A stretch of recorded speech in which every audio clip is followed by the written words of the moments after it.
Meus queridos, boa noite, graça e paz da parte do nosso Senhor e Salvador Jesus Cristo. É com alegria que voltamos a mais uma exposição da carta de Paulo aos Filipenses.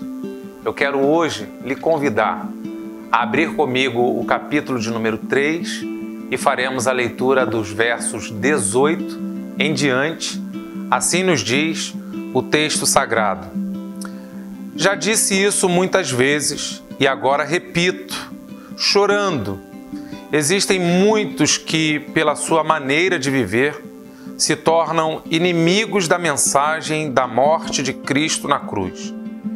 Eles vão para a destruição no inferno, porque o Deus deles são os desejos do corpo. Eles têm orgulho daquilo que devia ser uma vergonha para eles e pensam somente nas coisas que são deste mundo. Mas nós somos cidadãos do céu e estamos esperando ansiosamente o nosso Salvador, o Senhor Jesus Cristo, que virá de lá. Ele transformará o nosso corpo fraco e mortal e fará com que fique igual ao seu próprio corpo glorioso, usando para isso o mesmo poder que ele tem para dominar todas as coisas. Nós estamos chegando ao final do capítulo 3. Você já percebeu que essa parte da carta é um momento onde Paulo escreve para combater as heresias, as más influências que estão surgindo no meio da igreja. Ele conta o seu testemunho e diz para que a igreja veja o seu modo de viver e que a igreja possa seguir também o exemplo daqueles que, à semelhança dele, estão vivendo uma vida realmente comprometida com Cristo. Essa parte da carta me chama a atenção que Paulo vai dizer que ele repete a mesma mensagem que ele já disse algumas vezes e ele faz isso chorando. Olha, Paulo tinha muitos motivos para chorar. Paulo tinha muitos motivos para se entristecer. Ele está preso. Essa prisão aconteceu de uma maneira injusta. Ele está sendo acusado e tudo indica será sentenciado à morte. Ele já sofreu nas mãos dos perseguidores, já sofreu calúnia, já sofreu difamação. Só que nesse momento ele vai dizer que ele está falando o que ele está falando repetidas vezes para a igreja, mas ele fala com lágrimas. E a gente vê aqui o coração de um pastor sendo rasgado, exposto diante da igreja.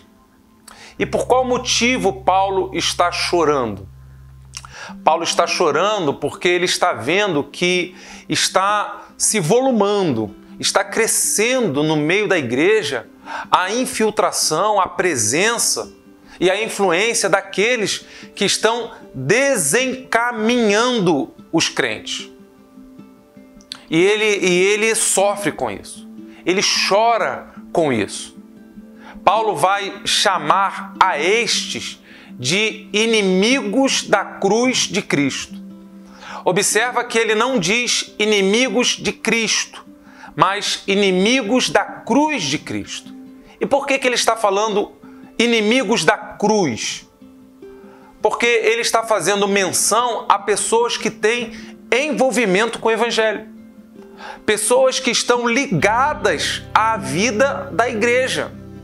Não seriam pessoas de uma outra religião ou pessoas que não têm convivência com o Evangelho de Cristo, mas são pessoas de dentro. Só que essas pessoas de dentro, que estão dentro e que estão convivendo e aliciando pessoas, são pessoas que estão trazendo conteúdos e mensagens aonde a cruz de Cristo ela é deixada de lado. A mensagem da morte de Cristo na cruz está sendo abandonada. Opa! Parece que Paulo está escrevendo realmente para a igreja de hoje, a igreja da pós-modernidade.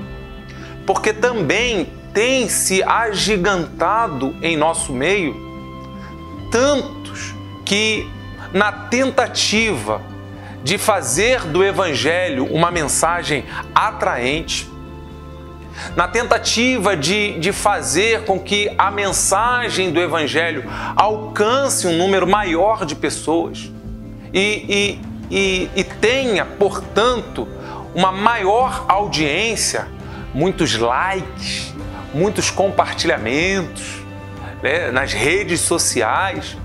Nessa tentativa, muitos também estão se comportando como inimigos da cruz de Cristo. E o que os inimigos da cruz de Cristo fazem, segundo o que Paulo está aqui dizendo? Em primeiro lugar, os inimigos da cruz de Cristo são estrelinhas. Os inimigos da cruz de Cristo, eles têm uma tendência à celebridade. Acompanhem comigo. O texto vai dizer que o Deus deles são os seus desejos do corpo. São seus próprios apetites. Então, na verdade, eles se transfiguram de mensageiros do Evangelho, mas o seu conteúdo dilui, descarta a mensagem central do Evangelho. Até usam o nome de Deus e falam, né, coisas relativas à vida da igreja, mas tiram do conteúdo da mensagem cristã pilares, ingredientes indispensáveis. Paulo está falando aqui, presta atenção, ele está falando que eles vão para a destruição no inferno. Paulo, ele coloca no conteúdo da sua mensagem o inferno, a perdição. Paulo coloca no seu conteúdo a condenação. Paulo coloca a mensagem da cruz, o arrependimento, o quebrantamento, o abandono de uma vida promíscua, de não procurar os seus próprios interesses, mas procurar os interesses dos outros e, acima de tudo, os interesses de Deus. Paulo está mostrando aqui o que de fato é ser cristão. Ser cristão é ser um imitador de Cristo. Ser cristão é você ser capaz de dizer que você morreu para o mundo. E não só dizer, mas viver de forma a que a vida mundana não faz mais parte da sua história. Você viveu uma experiência de conversão e a conversão lhe leva ao abandono. Abandono das paixões carnais, abandono de uma vida pecaminosa. Ser cristão significa você ser capaz de dizer: eu era assim, eu fazia assim, eu vivia assim, mas por causa do poder transformador do Evangelho, essas coisas elas já não fazem mais parte da minha história por causa da obra que Cristo começou na minha vida. Ser cristão é ser capaz de olhar para a cruz, porque não existe evangelho sem cruz. Quando eu olho para a cruz, eu me recordo que o castigo que nos traz a paz com Deus estava sobre o Cristo do madeiro. Quando eu olho para a cruz, eu me recordo que a salvação ela foi de graça para quem recebe, mas ela custou tudo para aquele que doou o seu sangue por amor a pecadores perdidos. E essa é a mensagem do Evangelho. Os inimigos da cruz, eles usam da igreja, usam do Evangelho para atender os seus próprios interesses. Eles usam do Evangelho não para promover o reino de Deus, não para chamar as pessoas para entrarem no reino de Deus, mas elas usam do Evangelho para promover a si mesmo e promover os seus próprios interesses. A esses Paulo vai chamar de inimigos da cruz. Nós estamos vivendo num tempo da era da informação. Os meios de comunicação estão aí a divulgar de maneira instantânea a grande produção de conteúdo, de informação que está sendo veiculado, que está sendo, espalhado. E isso exige de nós cada vez mais uma postura, como a postura dos crentes da cidade de Bereia, aonde nós possamos filtrar, investigar, comparar se aquilo que está sendo dito realmente faz parte da essência e do conteúdo do Evangelho. Mas o pior ainda é que nós vivemos um tempo onde as pessoas têm uma tendência a absorver aquilo que é agradável, aquilo que é engraçado, aquilo que é, muitas das vezes, futilidades. Mas aquilo que até toca o coração, até gera emoção, mas aquilo não desperta fé, aquilo não aumenta a fé e muito menos, aquilo gera transformação de vida. Paulo está, então, aqui nesse momento, ele está lidando com essa realidade e ele chora. Ele chora em ver que a igreja está sendo afetada por isso. E ele está distante, ele está preso. Essa notícia chegou para ele e ele coloca ali nas páginas da sua carta, ele coloca ali também o estado triste do seu coração. Não pelo seu próprio sofrimento, não pela sua própria condição, mas pela condição em que a igreja se encontra e pelo fato da igreja não estar conseguindo discernir isso. E ele, como um bom pastor, ele está ali, então, a defender a igreja e tentar proteger a igreja com esse tipo de informação e com esse tipo de discurso. Quando eu olho as páginas dos evangelhos, a gente observa Jesus rodeado de grande multidão. E aquela multidão estava encantada pelos seus ensinos. Aquela multidão estava fascinada pelas palavras sábias daquele jovem inteligente, aquele jovem cheio de vida, com as suas ações miraculosas, com manifestação de poder extraordinário, com a revelação dos milagres de Deus na terra. Jesus Cristo estava atraindo multidões. Aquele cenário era um cenário próprio para que Jesus se levantasse como o líder ideal que a nação de Israel precisava. Eles estavam subjugados pelo poder do Império Romano. Eles estavam vivendo um estado de miséria, um estado de opressão. E nada melhor do que um líder que se levantasse para atender os interesses da população. O cenário era esse. Jesus Cristo poderia lhes oferecer, diante do discurso que tinha e diante das coisas que fazia, Jesus Cristo poderia lhes oferecer bajulação, excitação. Jesus poderia lhes prometer grandes vantagens se eles o seguissem. Jesus poderia atraí-los com um discurso de lucro, com o discurso dos grandes benefícios, das grandes bênçãos.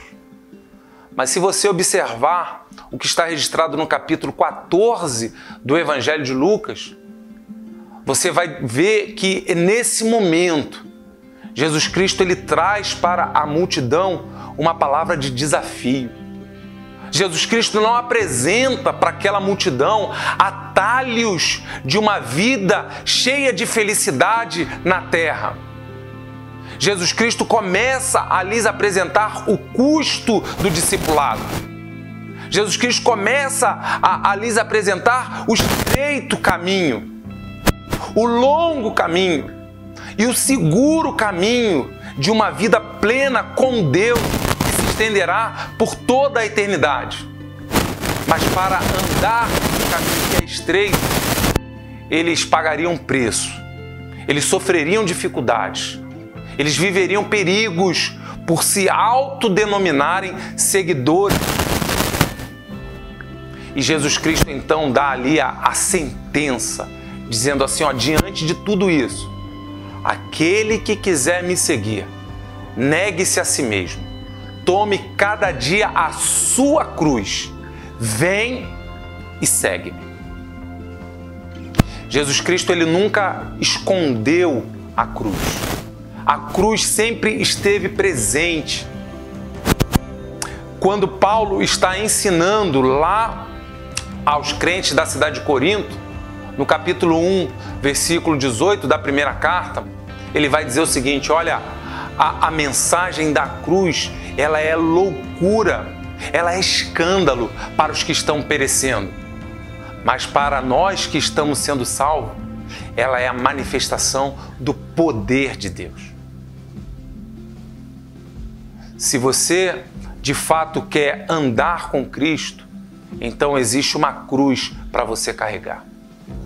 E a mensagem da cruz de Cristo nos revela o tamanho do amor de Deus. A mensagem da cruz de Cristo, ela revela que ser humano nenhum seria capaz de alcançar o céu, atingir o céu e herdar o céu por mérito próprio. Nós fomos conquistados, nós fomos comprados por um bom preço. E o preço da nossa salvação custou o sangue do nosso Salvador. Por isso que aqueles a quem agora desejarem aceitar o convite de Cristo e seguir a Cristo, precisam entender isso. Precisam entender que o mérito é dele. Ele derramou sobre nós a sua graça. E agora a vida que vivemos na terra não vivemos mais para nós, mas vivemos para Ele, para aquele que por nós morreu e ressuscitou. A mensagem do Evangelho, ela traz a cruz. Ela não esconde a cruz. Tenhamos o cuidado com aqueles que se levantam do tipo dizendo, pare de sofrer. Do tipo dizendo, venha para Jesus, que daqui para frente a vida será um mar de rosa e rios de felicidade. A certeza que você tem andando com Cristo é que Ele nunca te deixará e nunca te abandonará. Ainda que Ele seja capaz de dizer, no mundo tereis aflições, Ele também afirma, tenham bom ânimo, porque eu venci o mundo. Nada poderá separá-los do amor de Deus que está em Cristo Jesus, o nosso Senhor. Então que nós andemos pelo caminho do Evangelho e tenhamos cuidado com a pirataria, tenhamos cuidado com o Evangelho de segunda linha, de segunda classe. O Evangelho diluído, onde o conteúdo é diluído, meio que açucarado, para tentar trazer audiência, atrair pessoas, mas não atrair pessoas para uma vida com Cristo. Porque quando Cristo apresenta a mensagem da cruz, o que Ele está fazendo realmente é peneirando. Ele não quer que as pessoas venham até Ele com interesses escusos, mas Ele quer que as pessoas venham até Ele para que possam ofertar a Ele uma entrega total das suas vidas. E nessa entrega total é exigido a renúncia. Foi assim com Pedro, foi assim com muitos. Deixa, vem e segue-me. Paulo está preocupado com a igreja, que está sendo influenciada por um pseudo-evangelho. Um evangelho que faz com que as pessoas sejam motivadas, excitadas por interesses pessoais, mas não venham para o Evangelho para atender os interesses de Deus. Eu espero que essa mensagem ela encontre espaço no seu coração. Paulo vai falar de nossa herança no céu.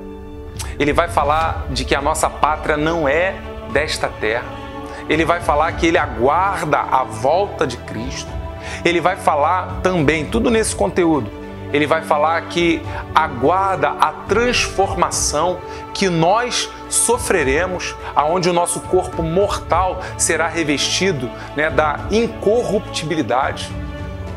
E isso tudo porque a mensagem de Cristo e a mensagem do Evangelho, ela não vem somente para resolver os nossos problemas temporais e imediatos. E o Senhor pode fazer, o Senhor é capaz de fazer, e Ele realmente faz. Mas se nós esperamos por Cristo só nessa terra, nós somos os mais miseráveis de todos os homens. O Evangelho não veio somente para nos trazer bênçãos terrenas. Deus amou o mundo de tal maneira que deu seu Filho unigênito para que todo aquele que nele crê não pereça, mas tenha a vida eterna. É bênção limitada, é bênção sem fim. E isso começa aqui e agora. Portanto, olhemos para a cruz de Cristo e sigamos em frente, em direção aos planos que Deus tem para nós. Recebe essa mensagem, o meu grande abraço e um beijo no seu coração.